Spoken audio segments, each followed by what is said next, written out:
kono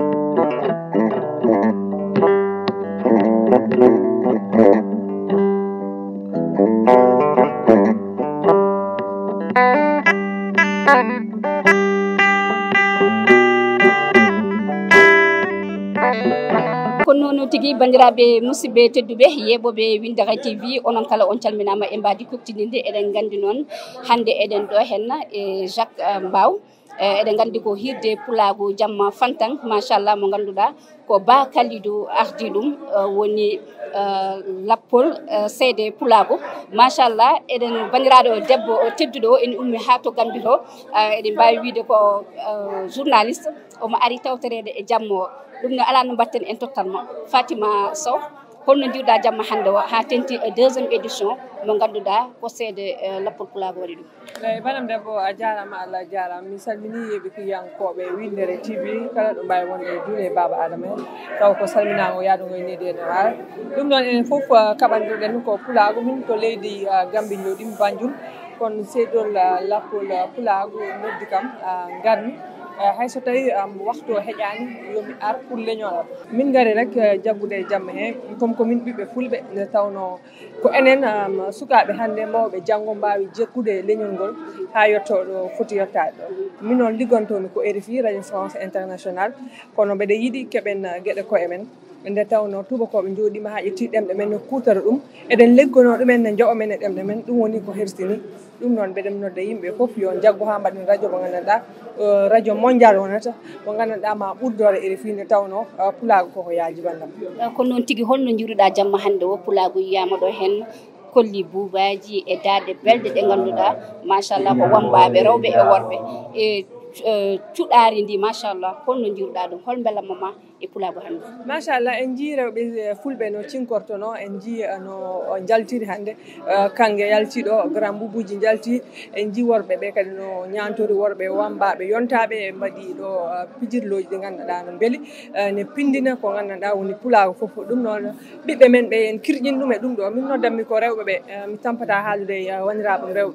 rewɓe kamɓe gone e galleji ɗi wona tan a jaggui tubankore accat ko gonɗa ko ɓiɓɓe ma ɓe haalan ɗumen ko muynuɗa ko ɗum ɓurata yañude leñol ngol hande lebbi men e Pulaar no woodi no wiyete kono hay enen mawɓe en ganda ɗum te ɗum foof ko waasi ɗum ko addi ɗum en jeccitta ko en bittata yen ɓuuri darade surtout ma enen jandiyankoɓe ganduɗa ko enen kalta e Winndere nde jogodiren ha mbawen gollude e golle payidinde enen golla kono ɓuuren cottodirde juuɗe nde tawno hande en jii aduna ko yaari yeeso e karallaji kese ɗe hay so min woni to aɗa woni ga eɗen mbawi liggade min noon ɗe point goto tan daroto mi woni o radio mbeɗe waɗa hen insisté nde tawno ko hunde gandanɗa mi parani pour accude ɗum mbeɗe paari pusde mi waɗa ko mbawmi ha on radio wooda ko RFI gonmi mi suuɗani tubakoɓe potani men ligginde e ɗemgal men ne jooɓa men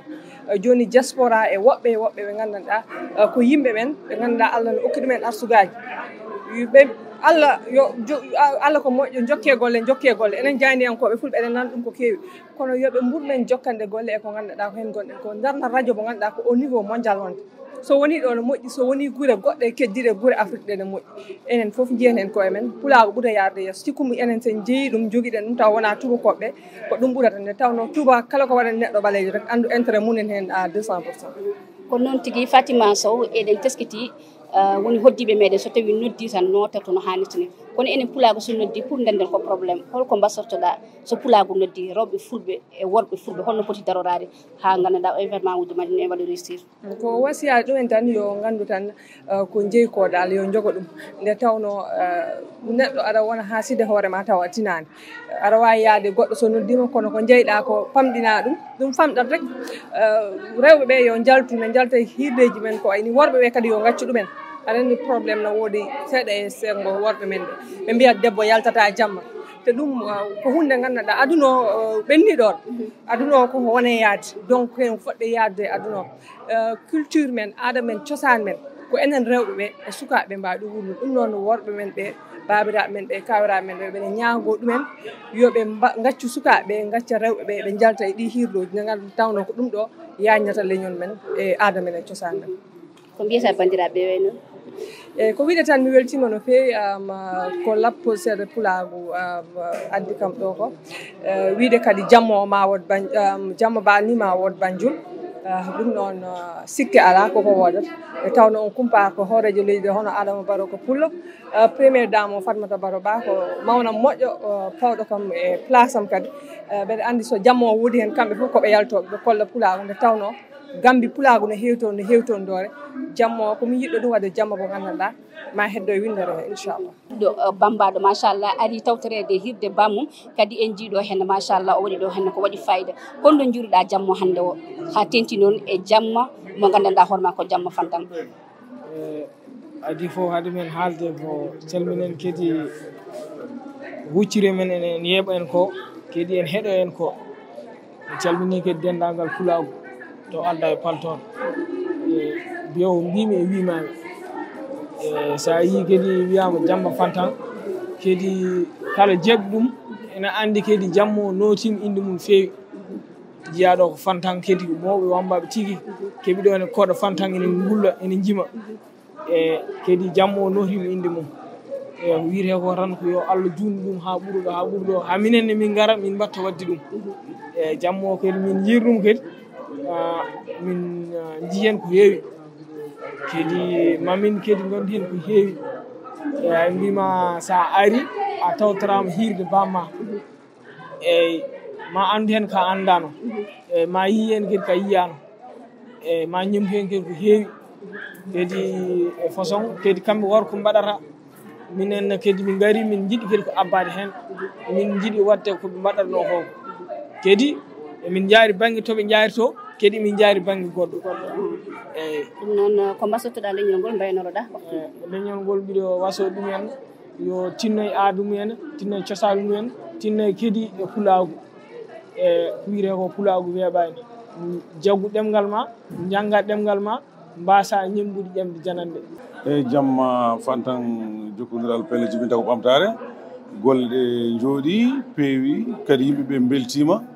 e dow ko kaaliri tukkal ma ardil lappol seeɗa Pulaagu nde tawno neɗɗo yiiɗi ɓamtude Pulaagu yiiɗi wallude Pulaagu yiiɗi suurde Pulaagu foti ko wallede foti ko suurede par ce que ɗum ɗo hannde jamma o hannde neɗɗo fof leliɗo jamma jiiɗo ɗum ɗo yaltinama e télé yaltinama e radio ma wat programme anda ɗum ɗo fulɓe ne jiiɗi yaltinande yimɓe hujju mumen par ce que Pulaagu ɗemgal muɗum kañum ene yaaji e nder Sénégal ene yaaji e nder aduna he kono yimɓeɓe koko beltini ɗumen towni joni yimɓe dutto enen kadi ne ɓamta ɗumen yimɓe poti he ko yettude Allah yetta Allah no feewi par ce que hannde jamma o weeli jimre ndi weeli haala ka weeli kadi golle ɗe kadi jeehi ha feewi waɗani jeddodiral waɗani e batte golle fof jeehi mbaɗi resiré pewnama ha feewi moƴƴi heɗɗo e radio ji ɓe pewni heɓɓe misigaji ɓe pewni nden ñagoɗen Allah tan koyo Allah wallu Winndere-tv kadi moƴƴini golle ɗe ari kadi ardugal mum ñandugal muɗum kadi e mbaadi mum e darde muɗum e ɓamtare mum e Oumar doore komo en fof mbaɗi hen ballal mumen guila salli fanane nen ene daari ɗum fof ko yidde ɓamtude ɗemgal Pulaar e mawnide kadi lappol Pulaar ɗum noon yo Allah wallu en tan ɓamto kadi ɗum ɗo ko yettere Allah alhamdulillahi rabbil alamina Allah eɗen jetti Allah e nelaɗo eɗen jetti jinnaɓe neɗɗo ko dañi fof yo yettu jinnaɓe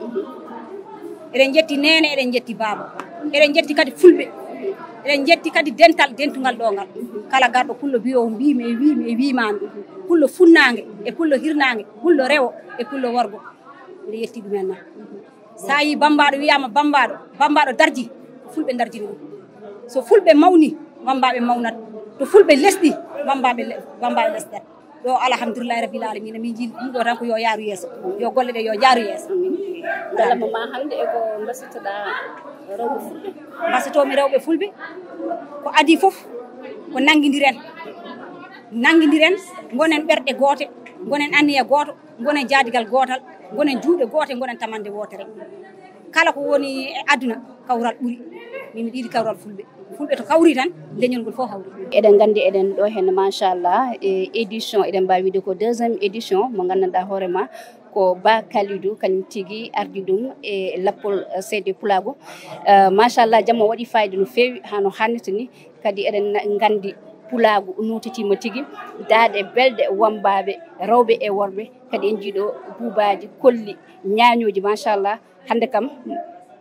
jamma waɗi fayida no fewi holko mbasoto noon tigi Oumou Sy Ba en beltima no feewi ko ba kaaliɗo tukkal malal lappol seydi Pulaagu Boubou Demba malal ba abou tukkal e baleɗo Siré malal Halimata Jombolo Demba Siré e wondude e Banna Ifra e lelɗo Mama Ñawru dendagal bandiraɓe fof min jetti Winndere-tv noon e darde moon labtude jamma o Pulaagu notima Pulaagu wonɓe ɗo e leydi Sénégal wonɓe caggal leydi fulɓe ɓe darima hen darɗe tiɗɗe golle tiɗɗe dokkirama e golle tiɗɗe mbaɗama nayi dokkirama kalisaji dokkirama pinal hollirama ɗum noon en beltima mbawɗen wi tan ko en beltima eɗen mbiya bandiraɓe ha yesso ko lawol ɗum noon min beltima on jarama Pulaagu ɗum noon Winndere-tv ha yesso ko lawol ɗum noon nangge ɗon tan e équipe Winndere-tv ko nande e Babi Idi Ndiaye en gardiɗo men Oumar Doro Kume Oumou Sy Ba en e rewɓe fulɓe yontaɓe worɓe machallah nangge ɗon ko minen goni partenaire Winndere-tv jetti jawo jatti